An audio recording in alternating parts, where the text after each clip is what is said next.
Hey therapists, it's Matt Everhart with Framework Family Counseling, and today I want to share with you a very simple values exercise that I've been using for years.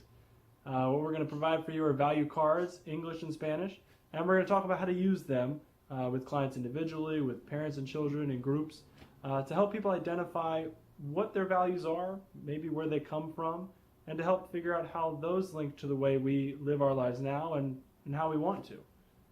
Hopefully you can customize this to do whatever you need to do in your sessions. Let's check it out.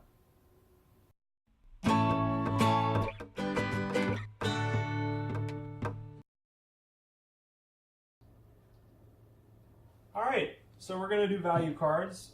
These I ripped from a really old workbook, and I haven't been able to find it, so either I just missed where it was in the book, or the book is no longer in my possession, sadly.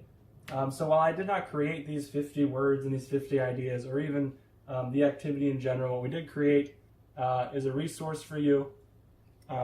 We have 50 value cards. It's got the value, a short description, and it's also got Spanish on the back. We worked with some interpreters that we work with in my community mental health agency, and came up with the best we could for these. They've worked so far so good. The file's a Word document, so edit it as you wish. I'll try to screen again for spelling mistakes and whatnot. But this is an activity that is really great for a lot of different things. Primarily, having people look at their values, how they want to live out their life, what they see is important. I love to see what people say when you ask them where did their values come from. So we have 50 of them, English and Spanish. We even have a fill your own one in somewhere in here. So we'll probably run into that one later.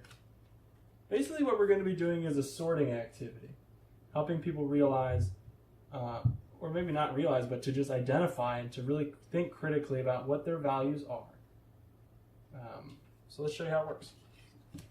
I really enjoy using this activity with parents and children, particularly. What happens is they're different, right? There's commonalities in the values, but there's differences. And a lot of times there's contention with my teens and their parents around what's right, what's wrong, what do you value versus what do I value, and being in adolescence and looking for that differentiation from the family. This can be great for the parents to help build empathy with the adolescent as they're identifying with who they want to be, right? So here's the activity. If I do this one-on-one, I'll often have my own pile of cards as well, and I'll do it with the client. I've done it in groups where everybody has their own pile. If I have a parent and a child, I will watch them do it, for example.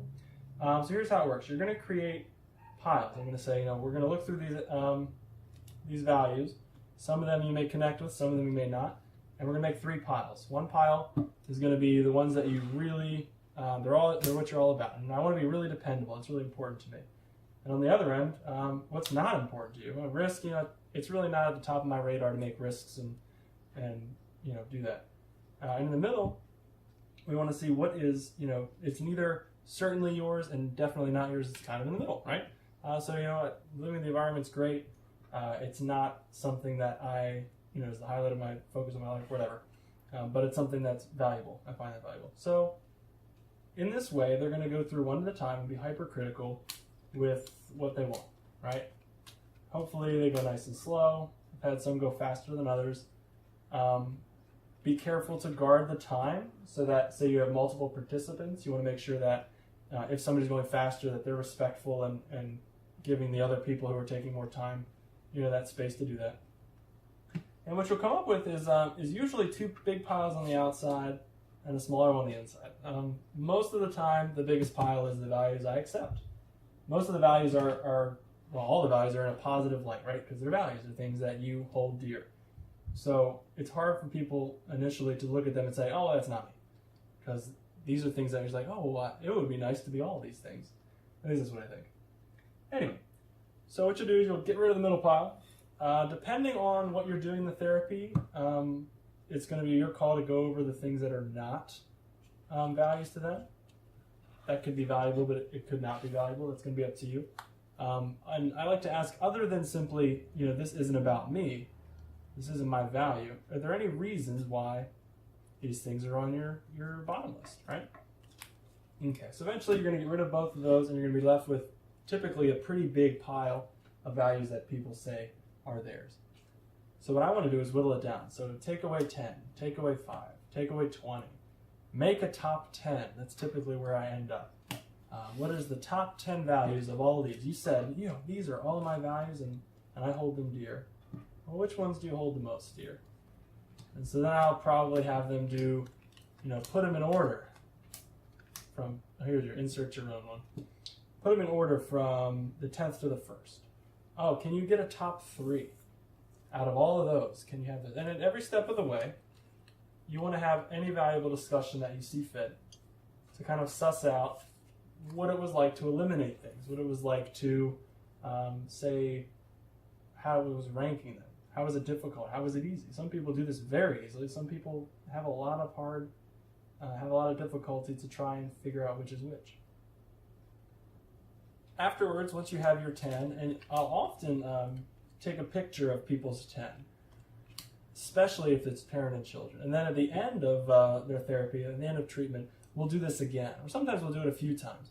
And we'll see how they change. But what you want to do at the end is have a lot of discussion around what are values? How do you live out your values? If you're telling me that pleasure is your most important value, how are you living that out or not?